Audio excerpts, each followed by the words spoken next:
Hi guys, எல்லோரும் எப்படி இருக்கீங்க? இந்த வீடியோ நான் முன்னாலே போட்டிருக்கணும், ஆனால் கொஞ்சம் டிலே ஆகிடுச்சு. நான் ஒரு வீடியோ போட்டிருப்பேன் 15 கோடின்னு.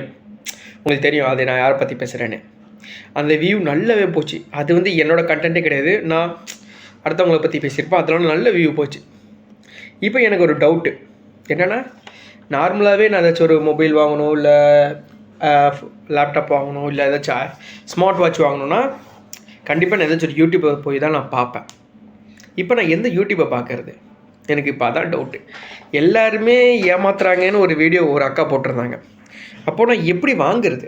ஒரு கன்சியூமராக எனக்கு கரெக்டான வே என்ன? ஏன்னா டெக்னாலஜி இப்போது நல்ல டெக்னாலஜி வாங்கணும், S24 வாங்கணும், அதெல்லாம் விலை ரொம்ப அதிகமாக இருக்குது. இப்போது என்னோடய பட்ஜெட்டில் நல்ல ஃபோனை வாங்கணும்னு நிறைய எக்கச்சக்க ஃபோன் இருக்குது. எப்படி வாங்கணும்? A2Dயை பார்த்தா அவர் எதாக இருந்தாலும் பிரித்து பார்த்துறாரு.